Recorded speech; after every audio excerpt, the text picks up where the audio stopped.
Brought to you by ZX Cough Syrup. XZ नहीं, doctor का भरोसेमंद ZX। ZX का असरदार आरामदायक फॉर्मूला खांसी पे काम शुरू करे सिर्फ 15 मिनट में। नमस्कार, बिहार तक देख रहे हैं आप और आपके साथ मैं हूं आशीष अभिनव। रुपौली उपचुनाव में बीमा भारती की करारी हार और यहां से निर्दलीय प्रत्याशी शंकर सिंह चुनावी मैदान में बाजी मार गए। शंकर सिंह की जीत के बाद से कई तरह के सवाल खड़े हो रहे हैं। सवाल ये कि क्या इस सीट पर आरजेडी ने मनमानी की, क्या सवाल ये कि क्या बीमा भारती को टिकट देना आरजेडी का उचित फैसला था। सवाल तीसरा कि क्या बीमा भारती को जब टिकट दिया गया तो अन्य सहयोगी दलों से सामंजस्य बिठाया गया। सामंजस्य की बात इसलिए उठ रही है कि रुपौली विधानसभा चुनाव 2020 में यहां से बीमा भारती चुनाव जरूर जीती थी, लेकिन उनके अपोजिशन में यह सीट लेफ्ट के खाते में थी और सीपीआई यहां से चुनाव लड़ी थी। रुपौली उपचुनाव की जब घोषणा होती है तो लेफ्ट यहां से दावा करता है कि वो यहां से चुनाव लड़ेगा, लेकिन बिना किसी कोऑर्डिनेशन के जो आरोप है अन्य पार्टियों का वो ये कि आरजेडी ने बिना किसी कोऑर्डिनेशन के बीमा भारती को यहां से टिकट दे दिया। बीमा भारती जो कि लोकसभा चुनाव में तीसरे नंबर पर रही, जमानत तक नहीं बचा पाई, बीमा भारती को टिकट दे देना क्या दूसरे दल इसे आसानी से पचा रहे हैं? कांग्रेस पार्टी ने कितना सपोर्ट किया, वामपंथी पार्टियों ने कितना सपोर्ट किया, यह चुनाव परिणाम अब आप लोगों के सामने है। सवाल यह कि अगर कोऑर्डिनेशन की कमी थी तो क्या यह गठबंधन पर भी एक सवाल है? पप्पू यादव भी लगातार इस पर सवाल उठा रहे हैं। और दूसरी तरफ आरजेडी की हार से लेफ्ट पार्टियां और कांग्रेस पार्टी क्या खुश है? सवाल इसलिए भी ये उठ रहा है क्योंकि जिस तरह से बिना किसी कोऑर्डिनेशन के बीमा भारती को टिकट दिया गया, जो लोकसभा में तीसरे नंबर पर रही और आरजेडी में वो आई थी जेडीयू से, और उसके बाद उनको टिकट थमा दिया गया, ऐसे में सवाल उठ रहा है। तेजस्वी यादव जब प्रचार करने के लिए पहुंचते हैं वहां पर, तो उनके अलावा अन्य सहयोगी दलों के कोई भी नेता वहां पर मौजूद नहीं रहते हैं। ये भी अपने आप में बड़ा सवाल है और यही 2024 के लोकसभा चुनाव में भी हुआ।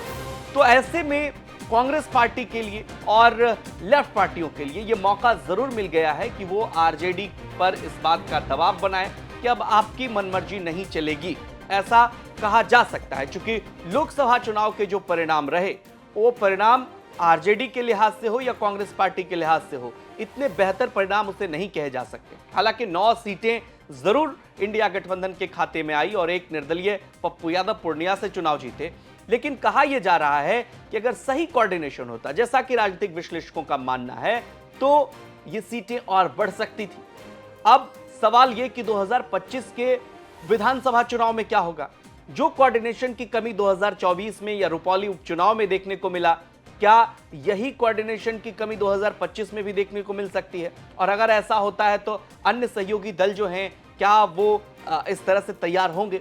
अब रुपौली उपचुनाव और 2024 के चुनाव परिणाम को देखते हुए ऐसा लग रहा है कि कांग्रेस पार्टी या वामपंथी पार्टी आरजेडी पर इस बात का जरूर दबाव बनाएगी कि बिना किसी कोऑर्डिनेशन के कहीं उम्मीदवार का ऐलान ना किया जाए और आने वाले चुनाव में इसका विशेष ध्यान रखा जाए। 2025 के विधानसभा चुनाव में अब महज 13 से 14 महीने का वक्त है।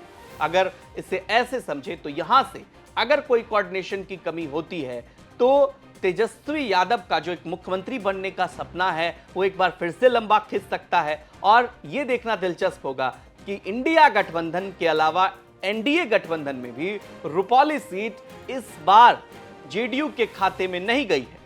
तो उनके लिए भी विधानसभा चुनाव में जाने से पहले ये एक बड़ा सबक है कि नीतीश कुमार जब इस गठबंधन में आए हैं तो उस गठबंधन में आने के बाद से ये पहला चुनाव था बिहार में विधानसभा के लिहाज से अगर आप देखें जिसमें जनता दल यूनाइटेड की हार हुई है। तो दोनों ही गठबंधन के लिए यहां पर मुश्किलें जरूर खड़ी हो गई हैं। हालांकि कई सारे राजनीतिक विश्लेषक मानते हैं कि इस उपचुनाव को विधानसभा चुनाव से जोड़कर नहीं देखा जाना चाहिए, लेकिन जनता का फैसला सर्वमान्य होता है और एक नैतिक दबाव जरूर होता है पार्टियों पर कि चुनाव परिणाम में उनकी हार हुई है और जब उस क्षेत्र में वो चुनाव प्रचार करने के लिए जाएंगे तो उनके पास मुद्दा क्या होगा। बहरहाल आपको क्या लगता है कि 2024 के चुनाव परिणाम और रुपौली उपचुनाव परिणाम के बाद क्या आरजेडी, क्या लेफ्ट और कांग्रेस पार्टी आरजेडी पर दबाव बनाएगी और आने वाले विधानसभा चुनाव में कोऑर्डिनेशन को लेकर के कोई बड़ा फैसला गठबंधन में